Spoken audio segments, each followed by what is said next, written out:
Selamat datang di channel saya Serangga Gatal. Jangan lupa di subrek, like and share. Mimin doakan semoga kita sehat semua. Oke, kita mulai. Su Yi merasa sangat bahagia. Pertempuran ini membuatnya merasakan darah yang telah lama hilang, dan semangat juangnya tampak menyala. Dalam pertempuran sebelumnya, kebanyakan dari mereka dipatahkan dengan satu pedang. Dan sekarang, meskipun Jinghe baru saja menerobos, dia masih peri tanah, dan Su Yi akhirnya menemukan kesenangan dalam pertempuran. Jian Xiu dilahirkan untuk bertarung dan bertarung. Jika tidak ada pertempuran, bagaimana cara mengasah pedang? Lihat. Su Yi dalam pertempuran seperti makhluk abadi yang liar dan sulit diatur, menari pedang dengan liar dan bersemangat tinggi. Di tangannya, pedang Xuanwu berdentang keras, melantunkan dengan suara rendah, penuh dengan suara membunuh, setiap pedang Qi terpotong, atau jatuh seperti galaksi roll, terbalik. Atau pedangnya bening dan keruh, melintasi 10 arah.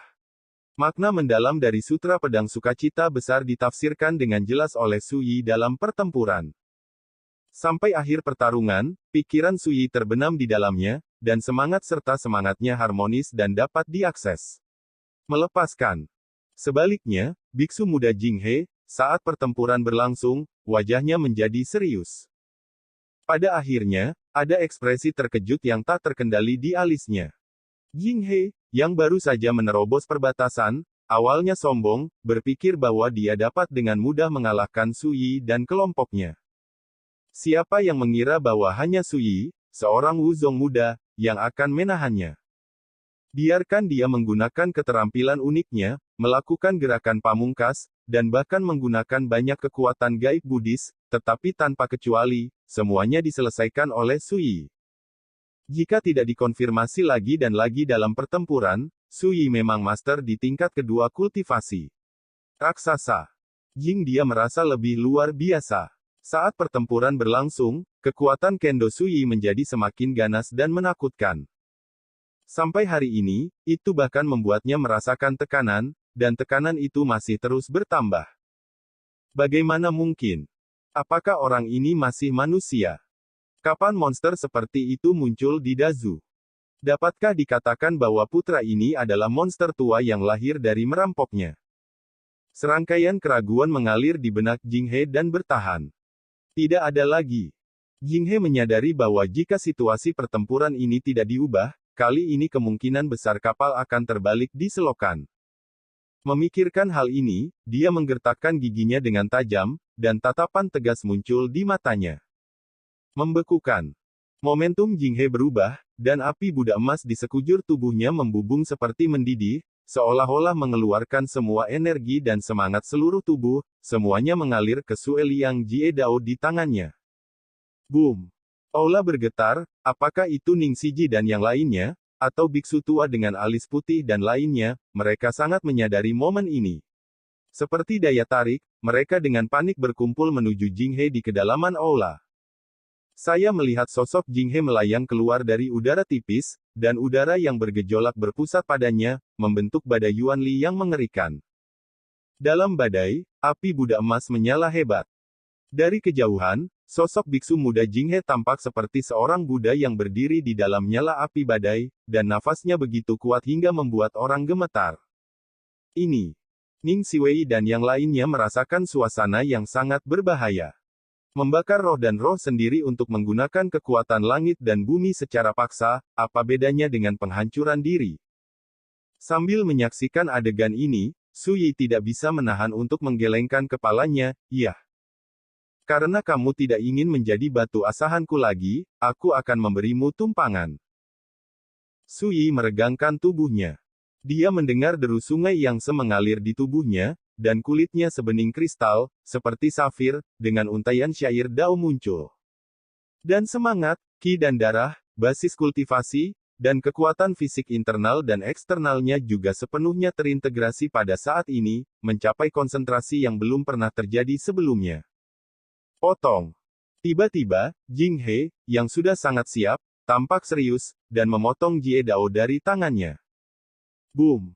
Kekuatan ini jauh lebih besar dari yang bisa dibayangkan siapapun. Aula besar di lantai pertama pagoda ini bergetar hebat, dan retakan sepanjang puluhan kaki muncul di kehampaan.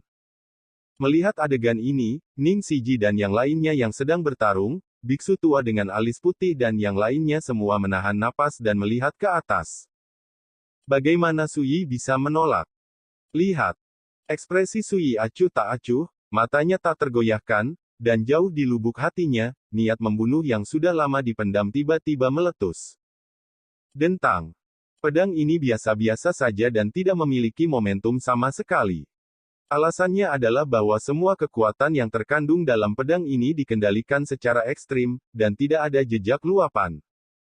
Ini sangat sederhana ketika melihat bentuk lampau. Dan saat pedang tertusuk. Boom. Tampaknya itu berasal dari tangan orang-orang abadi di langit, dan tampaknya tidak dimiliki oleh dunia manusia. Ini, tentu saja, adalah ilusi yang disebabkan oleh pengaruh pedang Suyi di pikirannya. Pada saat ini, pedang Jinghe, yang tampaknya dapat membuka dunia, telah dipenggal, dan pedang yang ditikam oleh Suyi bertemu dalam kehampaan. Itu dipukul lagi dan lagi. Pada akhirnya, ketika ki sepanjang puluhan meter runtuh, kekuatan pedang Suyi juga habis. Pukulan ini seimbang. Tapi tanpa menunggu semua orang bereaksi, Jinghe tiba-tiba melolong panjang, memegang pedang, dan melakukan tendangan voli untuk membunuh. Sosoknya tampaknya benar-benar terbakar, dan semua napas tubuhnya meleleh ke dalam Jie Dao di tangannya, dan mata serta ekspresinya penuh tekad. Itu adalah semacam kedamaian yang melihat melalui hidup dan mati, tanpa rasa takut akan kemenangan atau kekalahan. Suyi sedikit mengernyit, mau tidak mau mendengus dingin, menjentikkan pedang komandonya, dan menikamnya di udara. Boom! Aula besar berguncang, dan kekuatan pedang ki dan pedang ki yang menakutkan menenggelamkan area ini, hanya menyisakan bagian cahaya ini, bahkan telinga semua orang tuli sementara. Terlihat jelas bahwa semburan kehancuran yang mengamuk menyebar dari tengah keduanya ke segala arah dalam sekejap, seperti badai yang lewat. Hasil pertempuran saja merupakan ancaman besar. Ning Siji dan yang lainnya serta biksu tua beralis putih itu harus berhenti dan mundur, masing-masing dengan ekspresi ngeri dan tegang. Siapa yang menang dan siapa yang kalah? Di mata para biksu tua beralis putih dan yang lainnya, menggunakan metode Jinghe, seorang abadi tanah yang baru saja menerobos dunia, dan akhirnya ragu-ragu untuk membakar dirinya sendiri dengan pisau, dia seseorang di alam yang sama. Aku takut aku bahkan tidak berani untuk membelanya. Tidak peduli seberapa kuat Suyi, dia tetap seorang master. Ning Xiu, Musi, Lansu dan yang lainnya tidak tahu. Dulu, Suyi dapat dengan mudah membunuh Xiantian Wuzong. Tapi sekarang, lawannya adalah peri tanah yang baru saja menerobos. Ini adalah makhluk yang kuat di atas duniawi. Terutama di bagian akhir, pisau putus asa Jinghe terlalu kuat. Dapatkah Suyi benar-benar menyelesaikan krisis fatal ini? Ning Sigu kepercayaan diri mereka goyah. Ini. Tiba-tiba, biksu tua dengan alis putih berubah liar. Segera setelah itu, 7 biksu di sekitarnya juga berubah warna. Ning Sihua dan yang lainnya melebarkan mata dan membeku. Lihat. Asap dan debu menghilang, semburan kekuatan menghilang, cahaya menghilang, dan di kedalaman aula, seekor bangau sutra yang tampak seperti pemuda jatuh ke tanah. Dia menundukkan kepalanya dan menundukkan matanya, terengah-engah, pedang tajam itu terkoyak dan berserakan tidak jauh di depannya. Di depan Jinghe, berdiri sosok tinggi Suyi, dengan jubah hijau seperti batu giok, sendirian dari debu, acuh tak acuh seperti sebelumnya, ditutupi dengan tidak bisa melihat luka. Jarak keduanya hanya 3 meter. Bisakah yang satu jatuh, yang lain berdiri, dan menghakimi? Saya tidak pernah berpikir sebelumnya bahwa hari saya menginjakkan kaki di tanah para dewa juga merupakan hari saya kehilangan nyawa saya. Keberuntungan membuat orang, tapi itu saja. Jinghe tersentak dan membuka mulutnya, wajahnya penuh penyesalan dan kesepian. Segera, dia mengangkat kepalanya dengan susah payah dan menatap Suyi dengan mata redup, sebelum aku mati, bisakah aku mengajukan pertanyaan? Suyi mengangguk, ya. Jing dia menarik napas dalam-dalam dan berkata, apakah kamu monster tua yang lahir dari merampok sebuah rumah? Suyi terkejut. Ning Sihua di kejauhan semua memandang mereka. Tidak. Fondasi Dao, ketika menyalakan tungku, memelihara semangat 5 kelompok, dan juga dapat berkultivasi seperti saya. Saya pernah mendengar bahwa semua lubang menjadi roh, tetapi apakah urat tersembunyi ini, Dao Gang, 5 kelompok roh alam? Apakah benar-benar ada misteri dan misteri yang tersembunyi? Jing dia tercengang dan terpana. Dia ingin mendapatkan jawaban sebelum dia meninggal, sehingga dia bisa mengistirahatkan matanya. Tapi siapa sangka jawaban Sui seperti misteri, yang benar-benar menjerumuskannya ke dalam kebingungan dan kebingungan yang lebih besar. Setengah suara, Jinghe tersenyum pahit, dan duduk di tanah dan meninggal. Penatua dari kuil Sanglin Balai Jianglong ini telah jatuh. Itu tidak mati di tangan Sui, tetapi pisau putus asa sebelumnya telah menghabiskan energi dan vitalitasnya. Hari ini adalah hari ke-8 dari bulan lunar ke-4 dalam kalender mingguan hebat, dan ini adalah hari kelima Sui berangkat ke ibu kota Giok.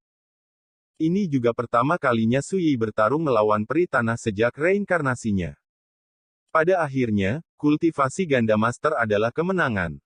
Di kejauhan, Ning Siji, Musi, Lansu, dan lainnya sangat terkejut, seperti seorang visioner. Biksu tua dengan alis putih dan lainnya pucat dan kehilangan jiwanya. Mata Sui beralih ke sudut di ujung aula. Ada bayangan naga emas sepanjang sekitar 10 kaki, yang memeriksa otaknya, seolah mencoba melarikan diri. Tapi Sui tahu bahwa ini dimanifestasikan oleh kekuatan setetes darah naga sejati, bukan makhluk nyata. Anda melanjutkan. Sui melambaikan tangannya ke belakang, menunjukkan bahwa Ning Si dan yang lainnya dapat terus bertarung. Ning Siji, Musi, dan Lansu saling melirik, dan suasana awalnya yang terkejut tiba-tiba menghilang. Untuk Sui, mengalahkan karakter seperti Jinghe yang baru saja dipromosikan ke tanah para dewa, aku khawatir dia tidak peduli sama sekali, kan? Pergi. Biksu tua dengan alis putih dan rombongannya berencana untuk mengungsi. Sebelumnya, mereka telah menderita lebih dari setengah korban mereka, dan dengan kematian Jinghe, mereka dipukul dengan keras, bagaimana mereka berani bertahan. Pada saat ini, Lansu mengangkat tangan kanannya. Aduh! Sebuah pita perak tersapu ke udara, tumbuh lebih panjang dengan angin, dan berubah menjadi semburan perak dalam sekejap, benar-benar menghalangi gerbang di lantai pertama Pagoda Life.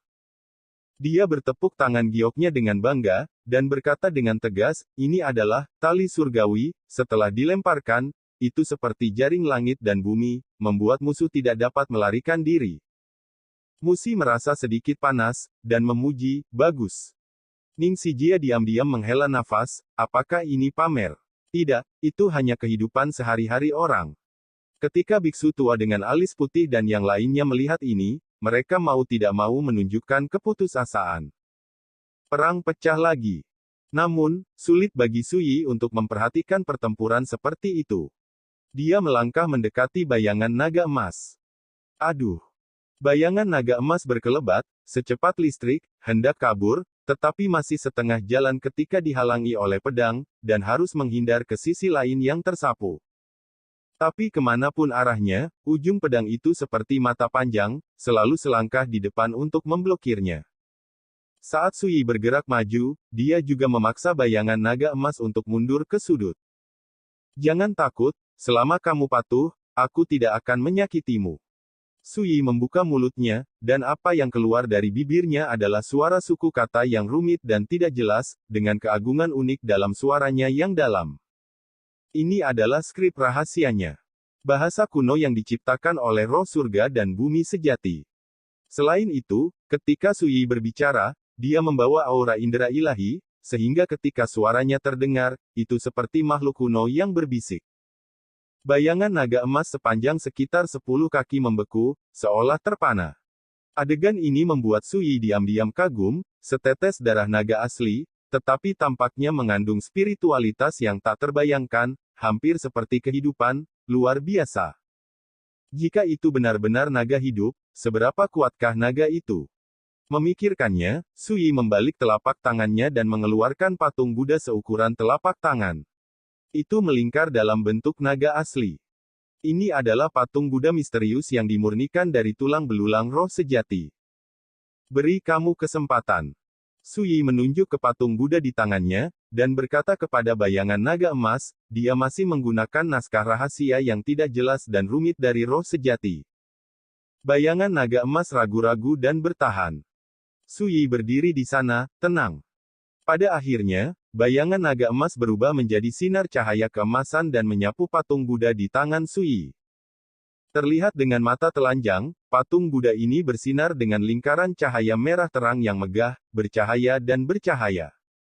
Terutama bentuk naga yang melingkar di bagian belakang patung Buddha, lebih seperti hidup, dalam sisik naga yang halus, vitalitas dan spiritualitas yang melonjak muncul. Seperti yang diharapkan, patung Buddha ini ditempa dari tulang naga asli, jadi setetes darah naga asli ini bisa diintegrasikan secara alami ke dalamnya. Senyum muncul di bibir Sui. Baginya, meskipun patung Buddha ini terbuat dari tulang naga asli, namun spiritualitasnya telah lama padam, sehingga nilainya kecil. Paling-paling, itu bisa digunakan sebagai perisai.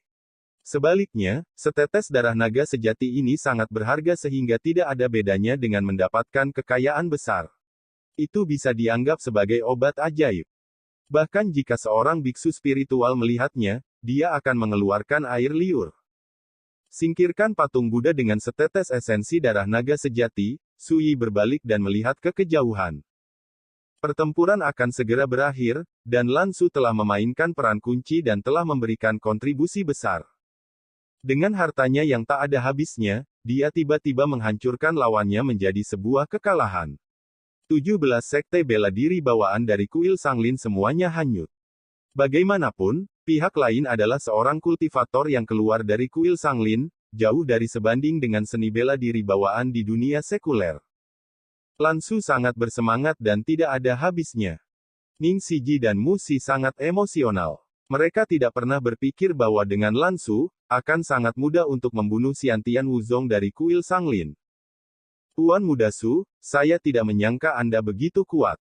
Bahkan para dewa tanah pun tidak cocok untuk Anda. Lan Xu melangkah maju dan membuka mulutnya dengan murah hati, dengan sedikit kekaguman yang tulus di wajahnya yang halus yang diukir dengan pisau dan kapak. Sui berkata tidak setuju, lagi pula, itu hanya karakter yang menghancurkan kerajaan untuk sementara. Kekuatan barunya, kekuatan yang bisa dia gunakan jauh lebih rendah daripada Inedia sungguhan. Kultivator, dan mengalahkannya bukanlah suatu prestasi.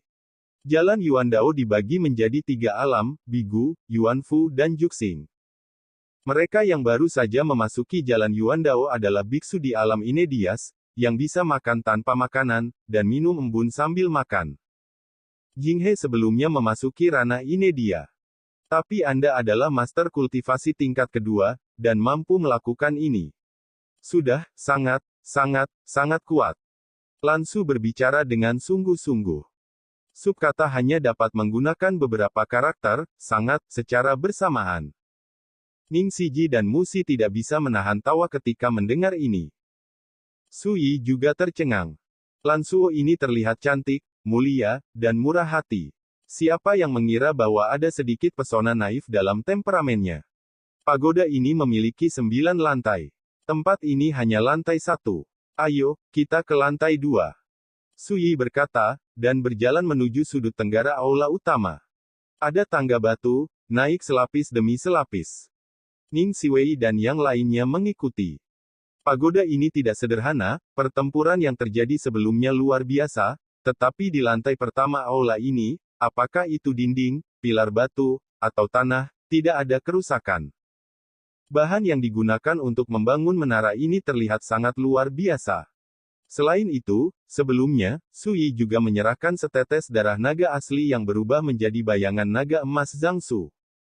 Ini membuat semua orang menantikan apakah ada keberuntungan yang tersembunyi di tempat lain di pagoda ini.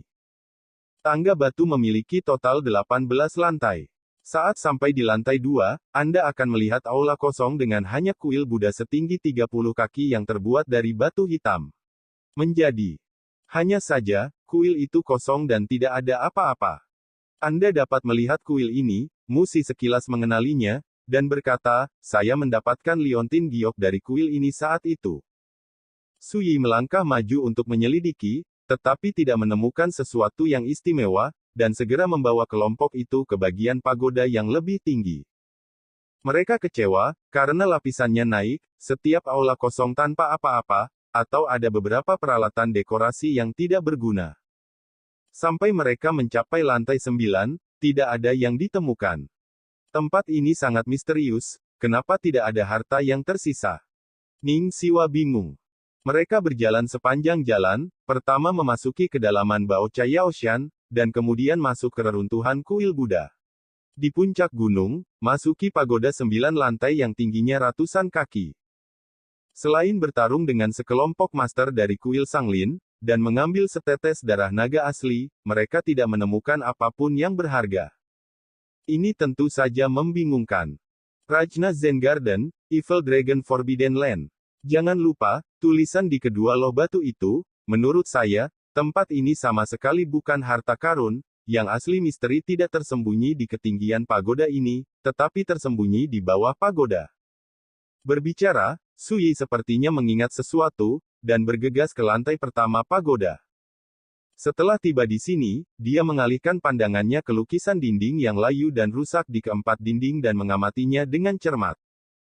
Ning Xiu dan yang lainnya saling memandang dan segera menyadari bahwa misteri pagoda 9 lantai mungkin tersembunyi di depan gambar ini di mural yang sama sekali mereka abaikan.